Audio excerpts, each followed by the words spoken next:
Hey, welcome to Fish Innovation. Excited to have a new guest on the show, Adi Pavlovic. It's a real treat to have him because it's an entirely new area that we haven't discussed yet, dealing within the real estate world. He's a first-time founder. He's been just grinding, doing great things, bringing in awesome innovation to this entire industry, and I'm glad we could have him on the show to talk as an entrepreneur. Hey, Good. Thanks Audie. for having me on. Yeah. Welcome to the show, man. I'm glad you could take some time. I know it's a busy time. Yeah. No, man. Always happy to chat. Thanks for having me on. Yeah. So what we love having people do on the show is give us a background and journey what led you to being a first-time founder and the CEO of NewZip, and just sort of what was that impact and drive that had you become a first-time founder. Yeah. So originally from Bosnia. So first gen immigrant, moved to the States when I was about seven. And my family really didn't experience home ownership until I got to high school. It was for like a brief moment we did. So real estate really was never a thing I paid a lot of attention to. I went to school, University of Texas in Austin, and I graduated with a journalism degree, mind you. And I started going to South by Southwest, and I really caught the tech bug. I started to see these startups and how product management in general played a role in developing a product people need. And so that was when I started working in a startup right out of college. I was in the wine industry, wines.com. We're trying to build one of the first search portals for wine. I was like employee number 4 or 5. And really, I dove into product management without knowing what it was called, right? They don't teach product management in school. I was talking to our customers and then talking to the engineering team in Costa Rica. And I was trying to basically translate what we needed to do to update the product. After doing that for about a year, someone's like, "You're a product manager." Cool. So that's kind of how I fell into tech. And then going back to South by, I attended a panel by Naval Ravikant way back in the day. This is probably like 2010, 2011. And he said the number one reason startups fail is due to lack of market research. They don't understand the market that they're trying to penetrate. They don't understand where that market's going. And you want to be where the puck's going to be, right? And so I heard that. The startup ended up shutting down. We sold the domain, which was a great domain. And I decided to become a market research analyst. So, okay, let me be really, really good at this because one day I do want to start my own thing and I need to understand market research. So, joined a consulting firm. And one of the kind of white papers I published that I focused on for 6 months was in real estate. You had all these telecoms building smart home devices and trying to add that to their portfolio. And so really I became this smart home expert, if you want to call it that. I definitely wasn't, but I spent about a year of my life working with AT&T Digital Life and these telecom companies trying to understand how technology is going to impact our ownership. And Keller Williams, which is one of the largest real estate brokerages in the country, their headquarters here in Austin, they got a whiff of that, gave me a call, said, "Hey, do you want to join us and help us kind of or figure out what to do with like technology and real estate as an entrepreneur kind of thing?" And my first response was like, "Hey, I really don't know much about real estate.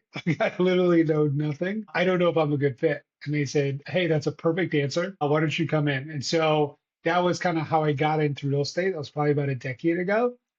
Spent 8 years being an entrepreneur at Keller Williams, I'll call it. I was their head of innovation, built out the R&D arm, which is called KW Labs, where we took products from 0 to 1 with the thesis of, hey, 90% of people use a real estate agent, so we can modernize the realtor, we can modernize the transaction, the efficiencies, all these things. So really good thesis, got really behind it, and they allowed me and our team to like build and scale quickly and fail quickly. And so I see that as like I got a lot of reps. I was like putting in the reps, probably took no exaggeration, 20 products from 0 to 1 with my team and like our role. It was a very large team, so not taking credit for it. But and so now that I got the reps, I have my market research background. I said, cool, I think I've de-risked it enough so I can go start my own thing. So I started working on the thesis of NewZip, was an EIR at a venture capital firm, and then finally met an investor who wanted to invest. And that was about 3 years ago since we launched. That's an incredible story. I love the ability to actually get your testing and learning in there. I know there's a lot of founders that yeah, they might have been working at a job or graduate college or in college and they have an idea, they're trying to flesh it out. And you really got that failure firsthand to learn and grow from and sort of see kind of what works, what doesn't work. And as you kept that vision ahead within the real estate industry, you could be driving innovation. Also, too, I mean, when we think about real estate, usually real estate and innovation, those two words don't necessarily go together. At least we hear about it, right? I mean, it does for sure. You've been doing it. You grew that entire business for Keller Williams, which now we know why they're doing so well because it's a body. But the you had some part in that. But it's really interesting to hear as you decided to go off on your own and start this. What have been some of the struggles you've seen, on your own, whether it's lack of funding or being able to be resourceful with little resources you might have or whatever it might be. Would love to hear kind of how you hit those barriers head on and how you've kind of pushed through those barriers. Yeah. For me, if you can notice one theme in my story is I'm very analytical and I also don't like to take massive risks, which is not typically a profile for an entrepreneur. For me, it was all about de-risking. So I wanted to build the muscle of taking a product from 0 to 1. I had to learn UX, I had to learn product. I'm not technical, but I have to learn enough to take a product 0 to 1. And so it was about building that foundation and then becoming a subject matter expert. And so I think there's really two avenues to entrepreneurship. It's either fail fast and often early, right? Like when you're in your early 20s, that's very affordable to do because you don't have large expenses in your life. You can have 8 roommates in San Francisco, whatever. Like you can do that at that stage of life.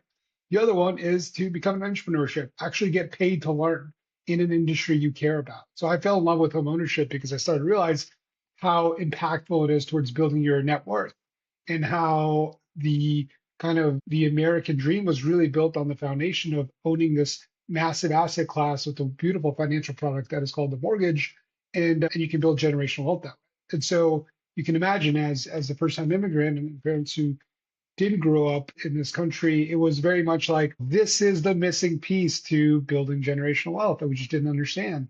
And so that's where like that ignited the passion. And so once I had subject matter expertise, passion, and the skill set, that's when I was like, oh, I'm going to go launch this thing.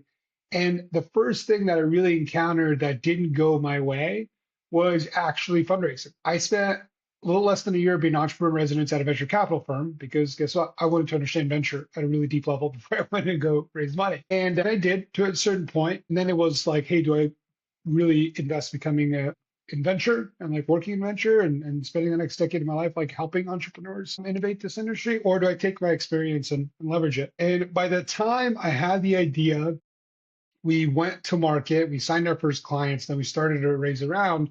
In those like 9 to 12 months, the market completely shifted. So prop tech as an industry was very hot post COVID. A lot of venture dollars came in, which was also very predictable ever since the Zillow exit. So we knew this was going to happen, and it was kind of like, hey, you got to catch the wave. And so by the time I decided to roll out NewZip, we'd missed the wave, right? The market turned, interest rates were high, Silicon Valley Bank happened. So investing in prop tech, specifically our vertical, really, really dried up. Like when I mean dried up, like even venture capital firms focused on prop tech were telling me like, hey, we're not doing any deals. And so when that happens, it was kind of like I planned everything, right, to de-risk this. We have a really strong thesis. We had a case study. We had a first customer. We had really strong product market fit, and we're going to actually like escalate revenue. We're going to go 0 to 1 million fairly quickly, and then the market turned. And that is the risk of building in this industry is the seasonality of it, and it comes in cycles. And so for me, it was like the worst time for a cycle shift to happen, kind of get punched in the face. My network that I've built of investing was like, hey, listen, like, everyone's kind of holding off. And so we had to go to survival mode. And so then it became a very different type of business to build, one that doesn't have a huge capital injection. And so hiring and staffing and growing this amazing team I put together, we were hamstrung. And that's okay. That's like we learned a lot of lessons and became very disciplined. And it made us who we are today, which is 10 times stronger, I think, than we would have had been if we had raised like a massive seed round, which we were hoping to do. And so that was kind of the first education of like, you can't control the weather and you can't control timing. And then when you start listening to the news, you start studying these, 0 to 100 million startup stories, you start to understand the patterns of it is a strong team, strong subject matter expertise, usually, not always, but timing is so critical. And what do you do if you miss timing? And if you miss timing is kind of the playbook that we built, which is like you endure and survive and you find new ways to generate revenue. And so that helped shape NewZip what it is today and our revenue model, which I'm very thankful for. I think that's a huge strength that we have in this market. As you know, whenever the weather turns around, the market gets better, there's going to be an organic 10x to our business. But we've been able to 2, 3x grow year over year despite that. And so that's something I'm immensely proud of, but it also wasn't part of the plan. I totally get that. I mean, I think it's good that you got your product management experience in there because you know how things shift and how to respond and react to it, which sounds like you've done a really great job. It's interesting, you bring up when you started within the real estate industry and the drive you've had. And I think we've seen a little bit over the past few years sort of that loss of folks who, or we should say maybe Gen Z, looking who are age appropriate now to potentially buy a home, and we're not seeing them buy as much. Or what we're seeing too is they are buying together. So roommates who go in and buy a house and then sort of use it as an investment where they sell off their portion of maybe a new roommate, which is quite interesting. It's like renting, but maybe making your money sooner than later. You bring that up. That was actually my first idea was co-buying. It's a very limited space. There's a company called Divvy Homes that started in that space and then went on to change the model, and they raised a ton of capital. And I believe they shuttered recently, but so they're part of that prop tech bubble. But yeah, when you look at the macroeconomics of real estate, there's a significant fear that our children, the next generation, might not be homeowners because inventory is limited. And there's a couple of things going on. Construction's way behind. It's been behind for a decade, and there's fears that it'll never catch up. So the amount of new homes we're building is limited. So that's only going to compound. The other side of it is investors, and especially institutional investors, even like going up to BlackRock, have become more aggressive when the market is prime for mass acquisition. So what that does is that it limits the number of inventory available for first-time home buyers, thus increases the price and increases the barrier. So when you have high interest rates, right, it's all about timing. The average age of a first-time home buyer when I got into this industry over 10 years ago was about 28. Then it was stuck around 32 for a while. Now it's like 40. And it begs the question, when is that number going to stop increasing? And so that's a big part of our mission is like there's such huge transactional costs because the real estate transaction is so antiquated and so fragmented that you're seeing some of these large players like Rocket Mortgage, who just acquired Redfin, saying, hey, verticalization is a solution, a one-stop shop. Consumers like it. We can create cost efficiencies, and we can, the biggest challenge is doing that in a compliant manner, which has been really difficult for any one lender to do. And so, when I studied the trends and what's going on, let's go back to market research. It's like, wow, this is going to get harder and harder for people to own homes. And then when you think about the wealth gap that's already happening and the generational wealth gap, it's going to be a real big problem here. And it's an industry that moves slow, and these numbers move slow, but they're moving in a very specific direction. And so unless we innovate, it's going to be very hard for my daughter to buy a house. And that's not the world I want her to live in. So that's like the big why behind it all. And I think what you're seeing in the real estate space is a lot of conversations about that. It either starts at building, right? We need to build more houses. You got 3D printing, some awesome stuff going on there, modular homes, et cetera. That's a very big space. The built world has become an immense vertical within prop tech. But I think what's been forgotten is like the way to transact is still very antiquated. There's not a whole lot of companies focused on that because once the bubble burst, you had a bunch of entrepreneurs leave the industry. The capital and the dollars went out. And so the only people left are like the ones that come with a lot of passion and who are committed to it. And so I think that's one of the challenges we have is there's just limited amount of resources for early stage startups like ourselves because the macroeconomics are so difficult. It's not an exciting place to place your dollar if you're an investor versus like AI agents, which we can talk about, and that's that's the buzz and the trend going on, and like that, I think that's cool. Don't get me wrong, I love where we're at from a technology perspective and like the era we live in. It's never been cheaper to build tech, which is exciting. You see a lot more entrepreneurs, but actually changing generational consumer behavior is really, really hard to do. And I think that's what we're trying to achieve at NewZip. Yeah, I mean, you're right. I was just kind of thinking in my head going into the future, oh, are we going to start just building on top of each other like in other countries where you've got the great grandparents living on maybe the top or maybe they're the bottom and then the grandparents and the next one and then the parents and then the kids are right above.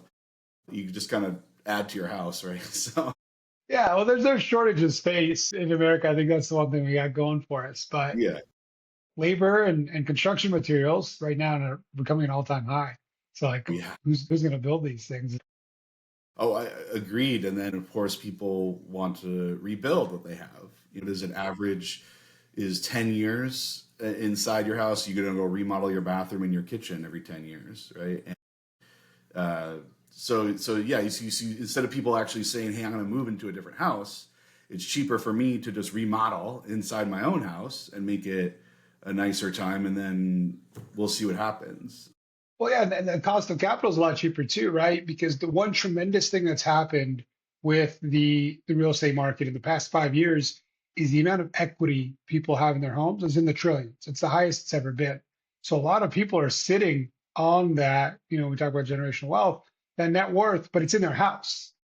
And there's only two ways to tap into that, right? You sell it, which means you have to move, and interest rates are really high. You locked in a 2% rate. So why would you move and buy a house for 8%, right? Like that doesn't jive with a lot of people, which is a challenge, right? Because people have to move. Lifestyle things happen. People have families. So like, helping those people is really critical to our mission. But at the same time, it's like, yeah, if you're comfortable staying and you have no life events changing, well, you can do a HELOC, right? You can unlock equity and then reinvest in the house. That should increase its value and you improve your lifestyle. So that's also one of the things we're struggling in the industry is that people are more incentivized to stay in their home than to move unless they're forced to, or unless things align in a certain way. And so that's been kind of the challenges in the industry for realtors, for mortgage companies, for us, is that just where interest rates are performing, it's very hard for people to make that decision to move where everyone was moving like 3, 4 years ago.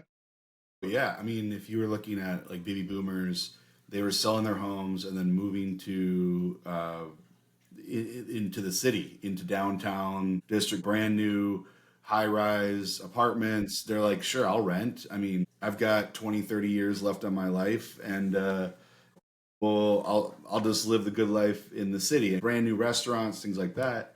So that did open up homes for others, right? But now it's like, I don't. It's too expensive maybe to live there. What's interesting here in the Southeast, maybe they have it in Austin, but there are these retirement communities, and we're not talking like just a building. We're talking an entire like zip code. So you have to be 55 or above, and that'd be I don't know. I can't speak to it if it's thriving or not, but used to see people moving into that. Right, so these were more like cookie cutter homes that were small enough and manageable enough for someone who's in an older age, and then you've got all your neighbors are your buddies, and you've got all of your attractions, entertainment, all in one place. You never have to leave. They've got restaurants on site, Yeah. so it's a city in itself. That would also allow more open vacancies for homes, and they could get rid of their, have that wealth to go buy and then even pass that wealth along to their kids, or even say, hey, maybe politics, maybe that'll happen where you could say, hey, all right, I'm going to sell my house and I'm going to give the gift tax, if I'm going to give it to my grandchild to go buy a house specifically, maybe it'll be forgiven. So now I can actually also be an investor and also see my grandchild or child have a home to own, to build their own life. Yeah. We have one of those communities here in Austin. I don't know exactly where it is, called Sun City. And it's funny, it's like if you're past a certain age, you can't buy. It's like a requirement, which I'm like, how is that not age discrimination? I support it. Don't get me wrong, retirement community, but like, Yeah. they got some awesome golf courses that you feel my age, you're like can't get into. We're not old enough, which is fair. I totally get it, but it is an interesting trend for sure. I think it's the same. It's called Sun City as well, I think, or Golden City or something like that here. And Yeah.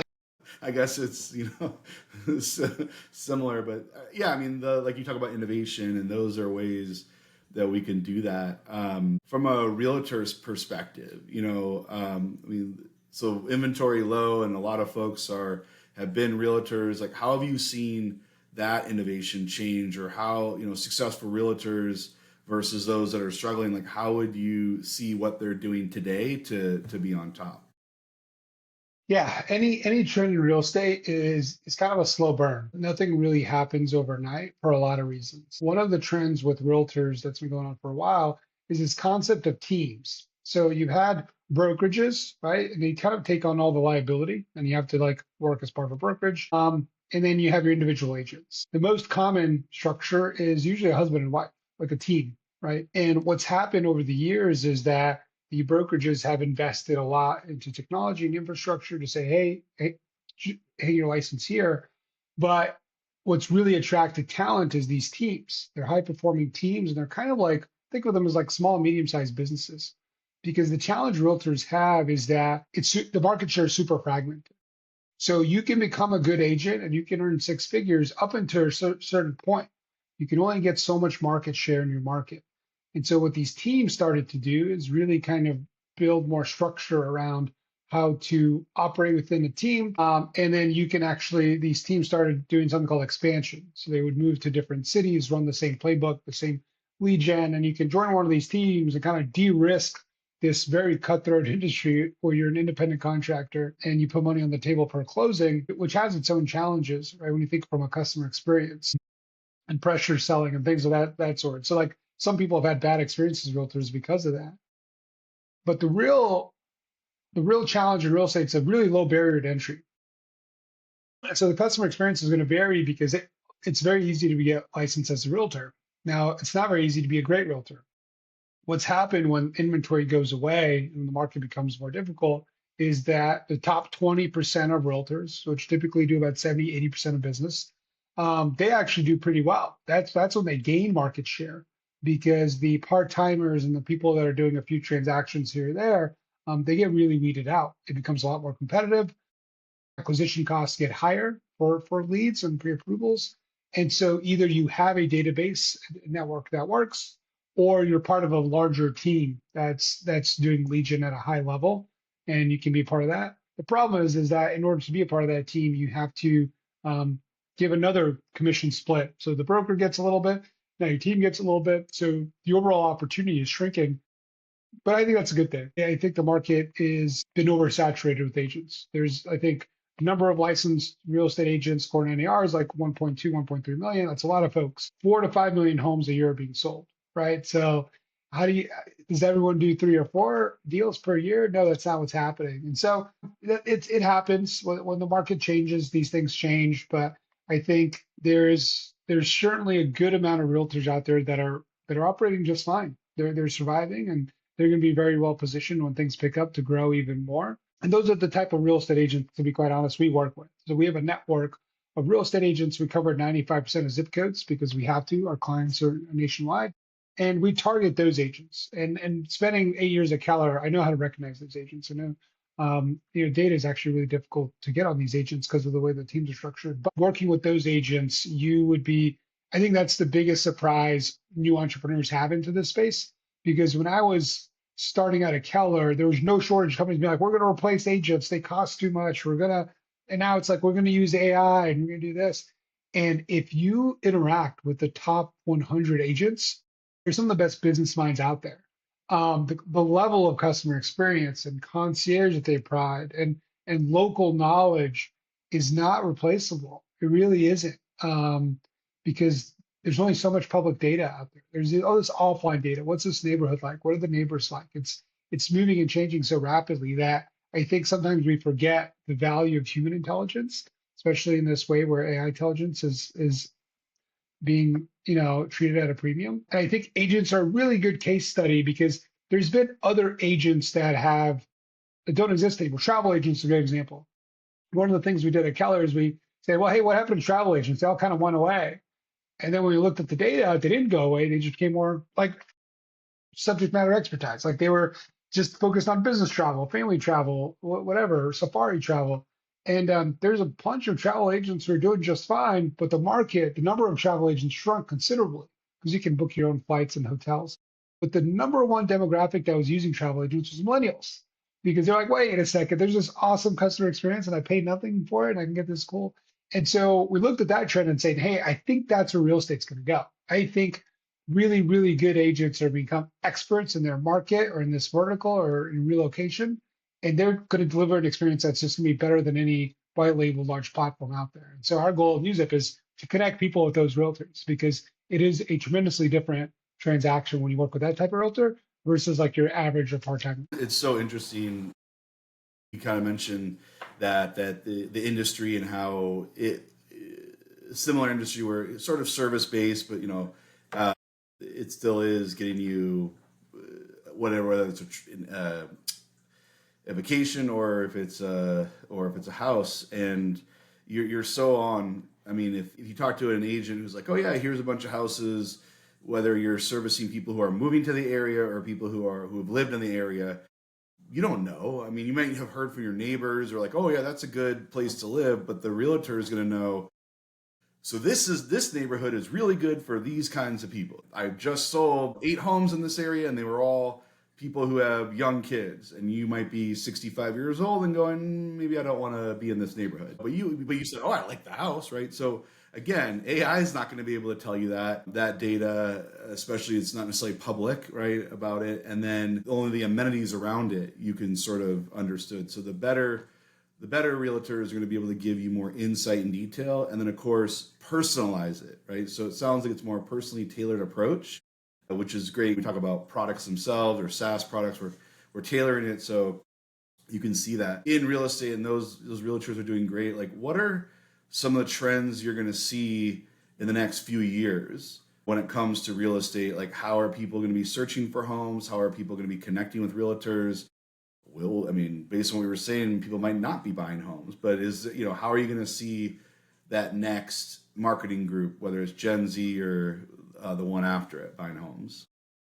Yeah, the unexciting answer is it won't change dramatically, but there are a few trends that are going to improve the experience. Some good, some bad, to be quite honest. Personalization is a great one. Real estate search has been commoditized for a long time. I go search, I input my filters, I set up notifications, and I just see as inventory comes online.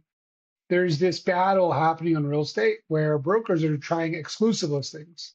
So you can't see my Compass listings unless you work with a Compass agent. That's actually backwards. Like what the beauty of the MLS infrastructure is like outdated as some make it sound is that like the data is democratized, it's available, is sure enough it's fragmented, who owns the data and who licenses it. But that's why there's platforms like Zillow that aggregate it all, normalize it, and make it easy to search. So that's been searched for a long time. And Homes.com and Realtor, they put in billions of dollars in marketing to compete at this. What it's getting with technology is personalization. So why don't the filters auto adjust based off my financial information if you know what I'm pre-qualified, pre-approved?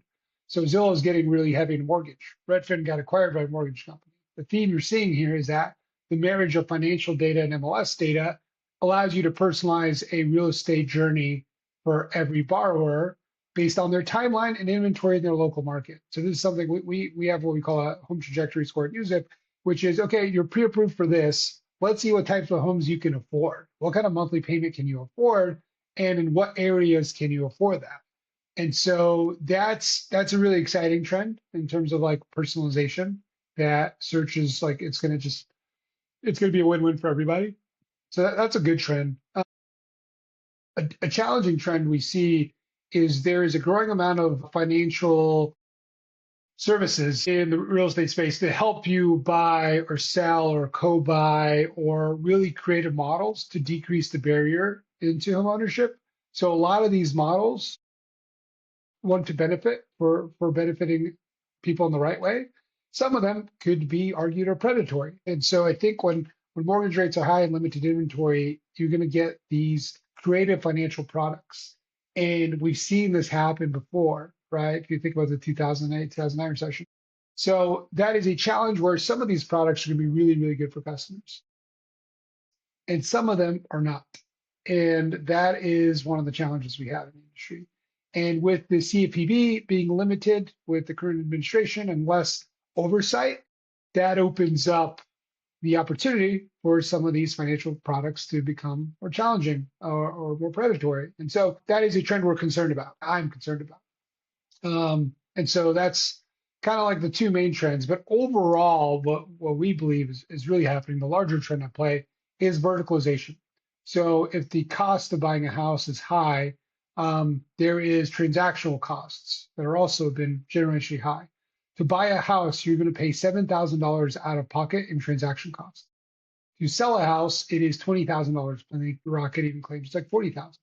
One of the big pieces of that is the realtor commission. 9 out of 10 people use a realtor, but they don't negotiate the commission. And what's great about a platform like us is we leverage the fact that we work with a lot of lenders and agents. You can, as a customer, you can use our leverage to get a lower commission from the realtor, but get the same level of quality of service. So we save customers about 50 bips on the buy side. So let's call it $1,500, where these realtors are paying these fees to Zillow to get these leads. They can pay those to NewZip as well, but then we give them back to the customer. So the customer is actually getting a top 1% agent for a fraction of the cost because they use our leverage.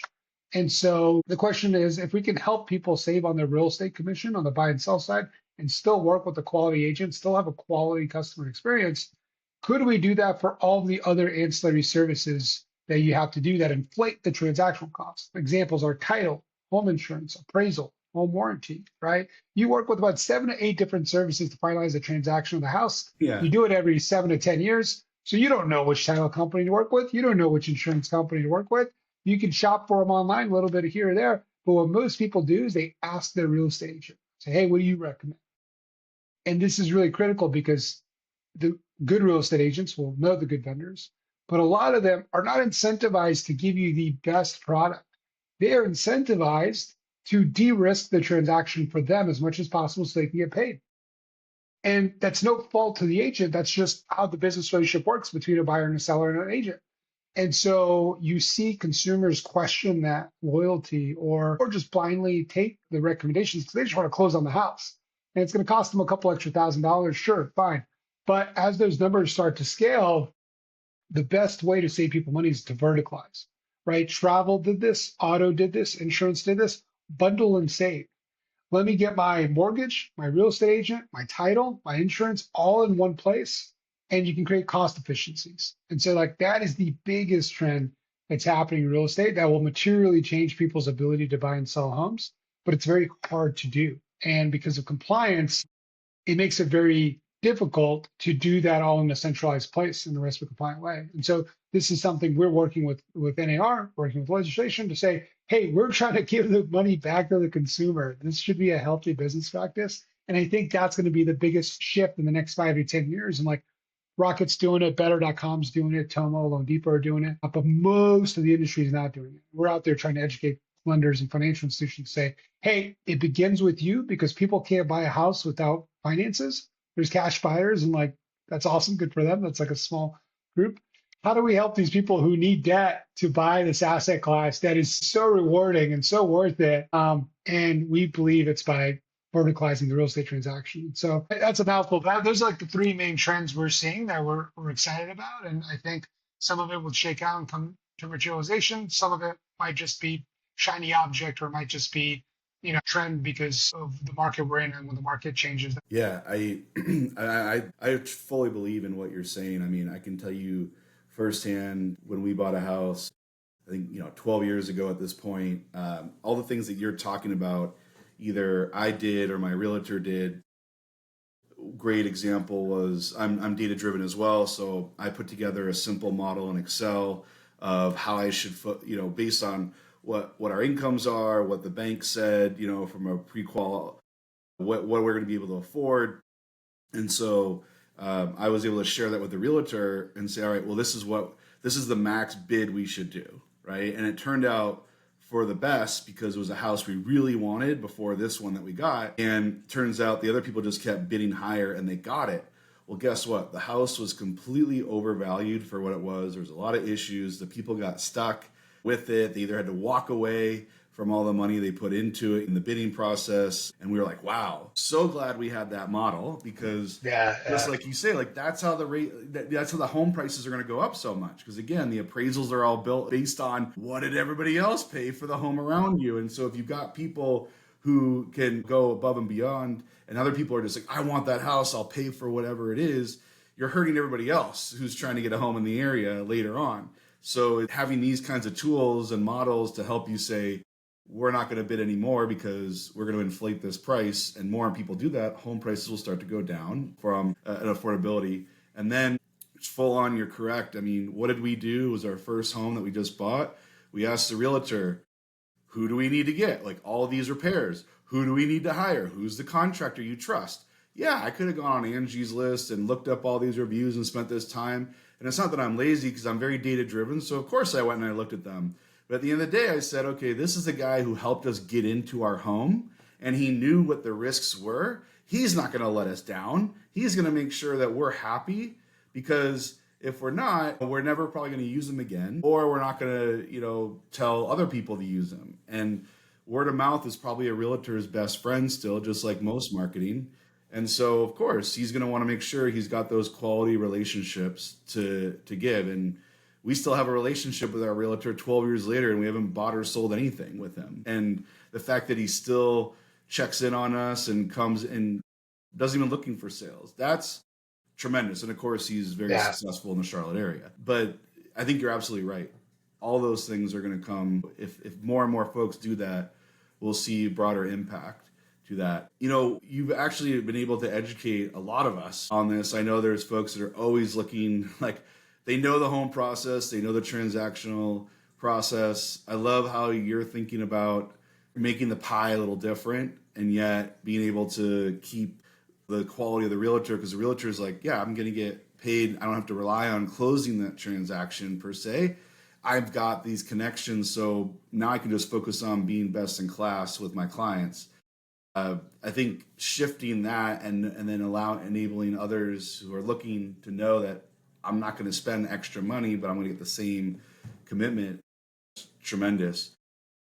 Is there anything that, as we think people who are looking to buy homes, or folks, even or realtors looking for ways to help out their clients, what is something that we're all not thinking about? It's that your example of the realtor you work with is an amazing.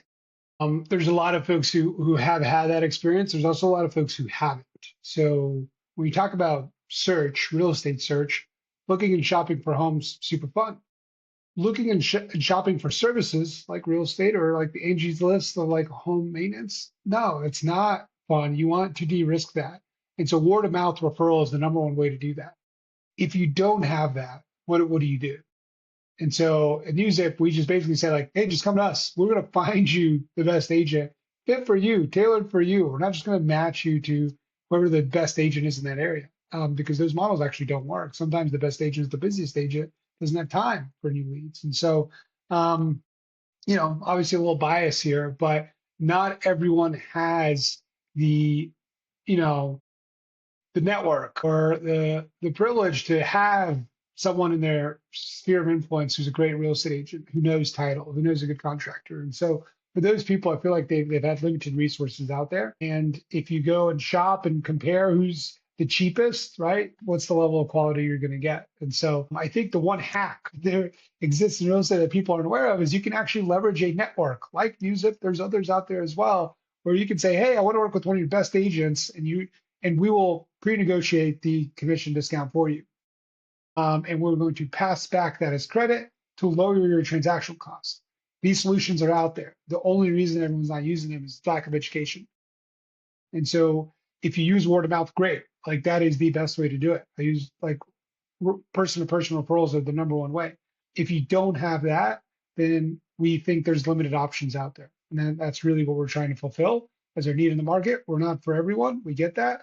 But for mortgage lenders specifically, the fintech industry has always been a dead end to, hey, here's a financial product, here's your mortgage pre-approval, call me when you find the house, peace out, right? Like that is fundamentally broken. People are looking for guidance, especially when it comes to their finances. The enormous amount of lack of education when it comes to finances is the scariest thing about America today.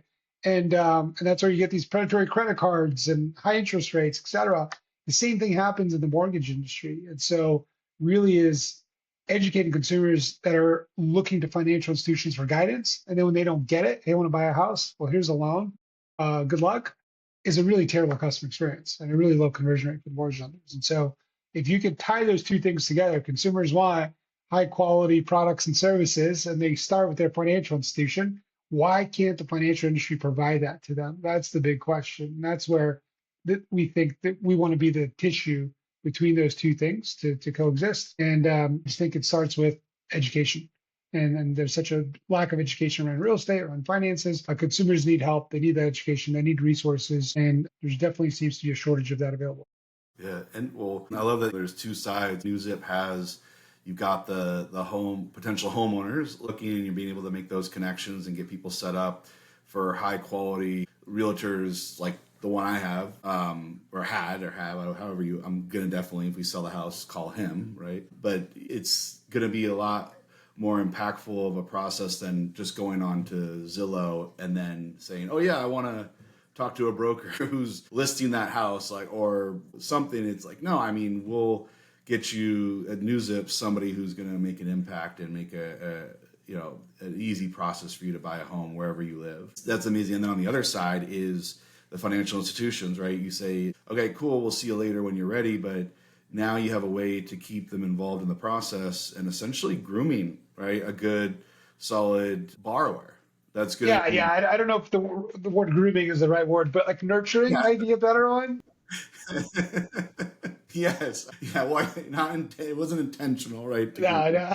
But but it's creating a better relationship that might benefit again the borrower, Yeah. right? Yeah. That's what it's 100%. for. It's going to be beneficial for the borrower to be able to have that knowledge and experience, and then the rates itself, they're being de-risked essentially, so they end up paying less because now the bank knows a little bit more about them. All amazing. I think what we'll do is we'll put in the comments connections to get to NewZip, and folks can sign up on either side, right? And of course, reach out to you if they need on the B2B side of things. But before we wrap up here, what is something maybe we haven't talked about that you love for people to know about, or you really want to make sure people hear? I think we've covered a lot on the real estate side, so I won't nerd out more about that. I will speak to kind of entrepreneurship in general. I think one of the things I learned in my journey, like read the books and listen to the podcasts and